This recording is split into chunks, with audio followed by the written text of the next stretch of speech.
Welcome back to WaterparkRanger's Let's Play Kingdom Hearts. In the last episode, we used their fire magic to get through this door, and Donald and Goofy came along with us. And I failed at platforming, so we're going to have to try this thing again. Okay, take two, jumping across the annoying and moving little rock thingies in this cave.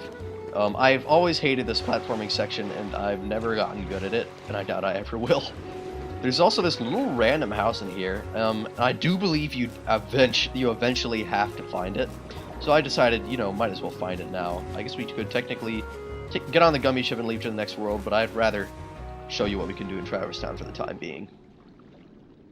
Because it's such a cool area.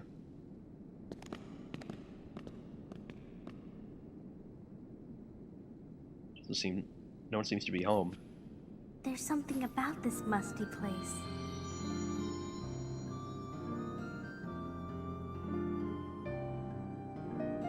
It reminds me of the secret place back home, where we used to scribble on the walls. Remember? Kyrie? Sora? Yeah, she wasn't really there. Not sure I understood all that. Well, well. You've arrived sooner than I expected. What? You knew we were coming? Of course. Are you a Heartless? He doesn't look like one. Oh my, no. My name is Merlin. As you can see, I am a sorcerer. I spend much of my time traveling. It's good to be home. Your king has requested my help. King Mickey? Yes, indeed. Donald, Goofy. And who might you be, young man? I'm Sora. What did the king ask you to do? Just a moment. Presto! Oh, such a cool animation. Check out all that stuff, like, goes out of the box and then grows. But it kind of just speeds up eventually. Pretty sweet. There now. Ahem. Your king asked me to train you in the art of magic. We can start any time you like. Let me know when you're ready to begin the training. Oh, and one more thing.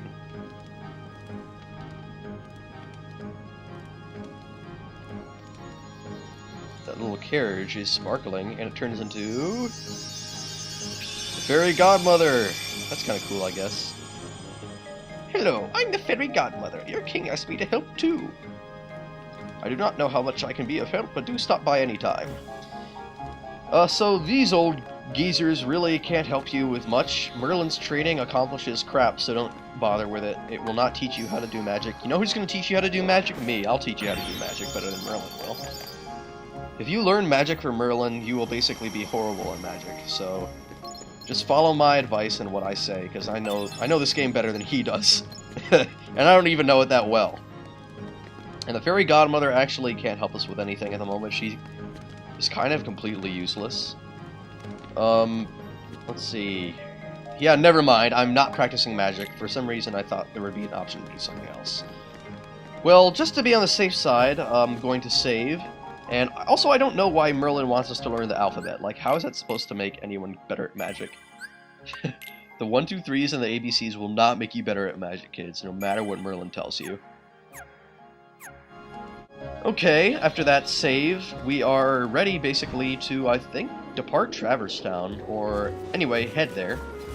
As you might have guessed, Donald and Goofy are going to be sticking by our side from this point onwards, which is pretty cool. So now, instead of just being a one-man band, we're basically, well, I guess a three-man band. I don't think there's a special word for that. And, we can just easily get back to the first district through these large double doors. We're going to be coming back to Traverse Town a lot of times during this adventure, maybe more often than people would normally do on a standard playthrough, just due to the extra stuff that I'm going to be doing. Mega Ethers, I guess I should explain what some of these things do. Mithril is an item that you can't really use outright. Some of these items are going to be used for, well, you're going to collect a lot of random odds and ends in your adventure, I'll just say that. And you won't be able to find out what any of them do until later on. You don't want to sell them, that's for sure. You want to, for the most part, you don't want to sell them. You want to hold on to them because they will help you get useful items at a later point. So even if you find an item that you think is useless, hold on to it, because There may be a point when you will need it. Or you'll be glad that you had it. And Sora, let go of the giant hat. Just let go of the hat. Let go of the hat, Sora. There we go. He did not want to let go of that hat. Elixir is a fantastic item. My advice, don't use elixirs or mega elixirs pretty much ever. They are basically, elixirs and mega elixirs are the kinds of things that you're going to be using at the very end of the game, like the very end of the game, basically. So don't be careless with elixirs or mega elixirs. Hold on to them and do not use them. Save them up, okay? Okay, glad you know. High potions as well. You want to save high potions for a while. And things like high ethers. To explain it to you more clearly, potions recover HP, your life, and ethers basically recover your magic. And your magic runs out when you use things like the fire attack that I used on the door to go into Merlin's house. Magic is also used in combat and to solve puzzles. Okay, moving on. Now, basically, I will show you the first level of the Gummy Ship, and I will speed it up incredibly fast. That way you don't have to watch it at normal speed. I'm going to speed it up to 400% speed, just to give you an indication of how easy it is, and I will not move the control stick at all.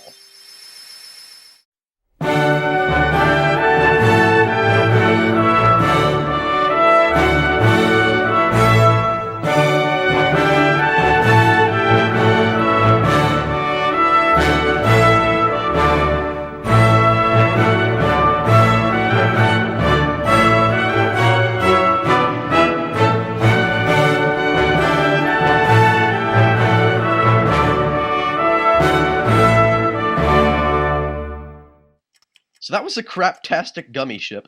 I sped it up 400% speed, didn't hit a single button, didn't move the control stick, and got to my destination perfectly fine. That is how badly designed this is. Or I should say the Gummy Ship, because this game overall is a fantastic game. It's just the Gummy Ship is... it's horrible! I hate it more than I hate Leon, and that's saying a lot. Oh, my fur and whiskers! I'm late, I'm late, I'm late! Oh dear, oh dear, oh dear! I'm here, I should be there! Oh, I'm late, I'm late, I'm late! Oh, the Queen, she'll have my head for sure! Hey, they stole that from Chameleon Twist. Anyway, this is Wonderland! The first of many strange worlds, besides Traverse Town, that we're going to explore. It's pretty crazy, but if you just follow my lead, you won't get lost. That's one problem with this game. It's very easy to get lost because there are no maps. In Kingdom Hearts 2, you have maps, but it's impossible to get lost due to the game being so linear. So it's really, you can't win either way. Anyway, this room is very important, as you'll see. First thing you want to do is examine the bed and push it to the side. And then check out the little doorknob down there. How did he get so small? No, you're simply too big. Attacks! Must you be so loud? You woke me up. Good morning. Good night. I need a bit more sleep. Wait, what do we have to do to grow small? Why don't you try the bottle? Over there. Magic drugs. They make your problems go away. So now, we just examine the medicine and take a good hearty swig like a pirate.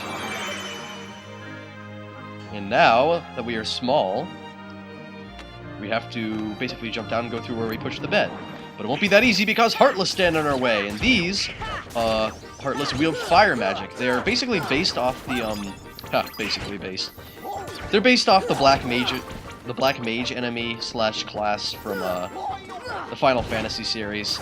You can tell due to the way their face looks in their hat. They cast fire magic, they float around and shoot fire. That's really all that there is to them. Of course, like I said, you don't want to skimp out on fighting enemies, otherwise it's going to come back to bite you later on, so let's take care of the enemies in this room. Plus it'll be good to get some practice in just for fighting, because it's been a while since I've played this game. Shadows, soldiers, and those things. What are they called again? Red Nocturnes. I actually remembered the name. The thing is, later on in the Kingdom Hearts series, they had so many variations on this enemy that there are literally nearly 20 types of this opponent now that cast different kinds of magic, have different movements, like in terms of the patterns and that they move. I'm finding it hard to say. They have different ways that they move around, basically. And they also come in many different sizes. Like, for instance, there is a version of this enemy that casts fire in Kingdom Hearts 2, but is much bigger and the fire is both homing and explosive, so these are nothing compared to it, but they're still kind of dangerous in large numbers, and you'll see that later on.